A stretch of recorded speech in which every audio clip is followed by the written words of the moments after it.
We are lions, predator of the African grasslands, and every year I witness a major event, the wildebeest migration. It is a time of both joy and challenge for me and my fellows.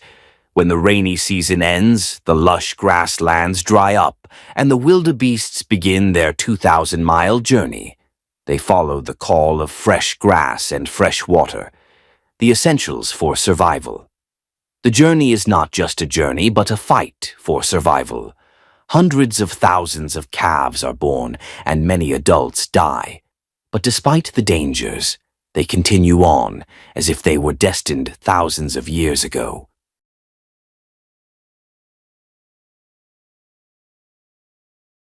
For us, the migration season is a great opportunity. The antelopes are numerous. The herds move like an endless river across the grasslands. That is the easiest time for us to hunt. We often target weak calves or old ones. With just one accurate pounce, we can fill our bellies after long days of hunger. But the migration season also brings challenges. When the antelopes leave the familiar grasslands, they take our main food source with them. Sometimes we have to move with them, overcoming unfamiliar and dangerous terrain. Rivers full of crocodiles, dry fields, all are no small challenge for predators like us.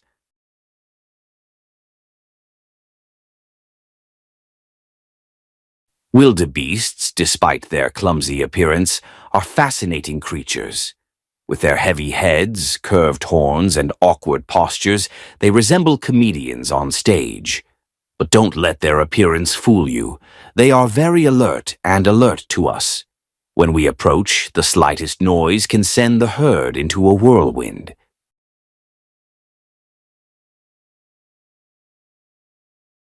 In May, we see the male wildebeests begin to fight for territory and mating rights. These fights are not only a display of strength, but also a declaration to us. We are ready to protect the herd. But no matter how strong they are, they cannot escape our instincts. By June, the herd split into small groups, each led by a dominant bull. These bulls have fought countless battles to prove their strength. This makes us wary because they are not only numerous but also well organized. The wildebeest migration is a lesson in the balance of nature. They are the main prey of us, the leopard, and many other predators.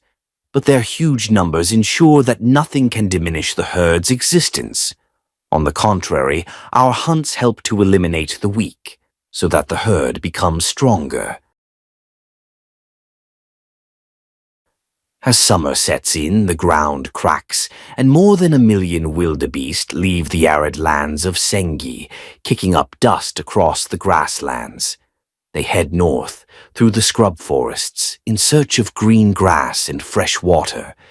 There they pause, mark their boundaries, and then resume their relentless journey. The opportunities and pitfalls of hunting during the migration season. In July, the wildebeests approach the rivers and dry lakes. We know this is a good time to hunt. The wildebeests jostle for water at the riverbanks, and more than a few are pushed into the water, into the ambush of crocodiles. But sometimes the chaos also makes them more alert, forcing us to wait patiently.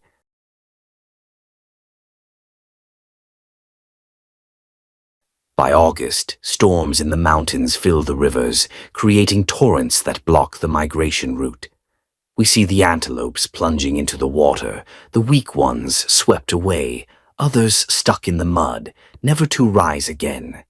But most make it through, leaving their carcasses to become a feast for crocodiles and vultures.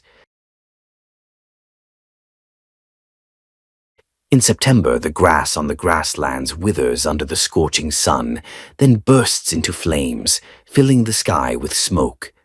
While the fires do not harm the antelopes physically, they do make food scarce. We see the antelopes forced to move faster, heading north, where they hope to find greener grass. In October, heavy rains come, reviving the land in the south, making the grasslands lush again. The antelopes begin their return journey.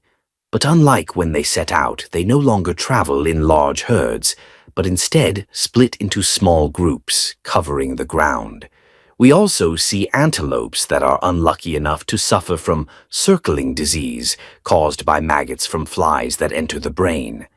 These sick animals become easy targets for hyenas and wild dogs.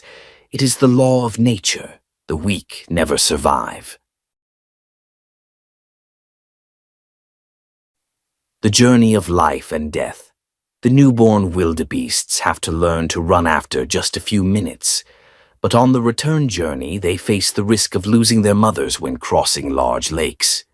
We see mothers swimming back and forth looking for their calves, while the calves gradually weaken and sink to the bottom of the lake. But that is the price that nature must pay to maintain balance. The carcasses of dead wildebeests become an abundant food source for fish and flamingos, creating a complete ecological chain.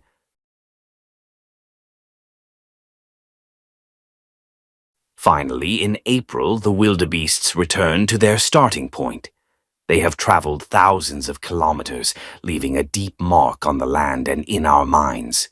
Soon, a new journey begins, and we, as always, will continue to observe, wait, and hunt in the endless cycle of nature.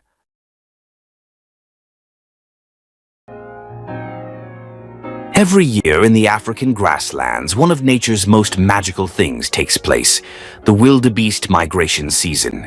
Every year, herds of wildebeest leave the dry grasslands to look for grass and water, one of the essential elements for their survival, in another land and then return to their starting place as a group. Laws of nature. The distance they traveled on the journey was about 3,200 kilometers long, along with the birth of about 250,000 baby antelopes, as well as the death of some others along the arduous journey. Did the wildebeests encounter anything? There is little danger of death, but nothing can make them change, and these migrations have been going on for thousands of years. The wildebeest is a special creature in shape, as if it is a natural assembly with countless shapes of other creatures to create this animal. The wildebeest looks like a wildebeest. The comedian is very funny on stage. They are an extremely charming and humorous creature. May is the signal time for wildebeests. Knowing that they will soon embark on a massive migration, the rainy season is over, and the breeding season for wildebeests begins, and so the males test each other's strength on the grassland. Male antelopes, with all their might, must fight to keep the territory on which there are females waiting to mate. It marks its boundary by passing its horns through the grass as a warning to other males. Normally, wildebeest fights are not very intense because they occasionally need to stop fighting to be wary of large predators like leopards or lions. In June, wildebeests are no longer chaotic, but are divided into clear groups with unclear boundaries. Each such group includes many females under the command of a male. In order to gain this commanding position, the male must always demonstrate himself through ruthless battles, and all of that is no exception. The goal is to ensure that the gazelles born next year are the offspring of the best fathers. In the grasslands, wildebeests are prey for leopards and lions.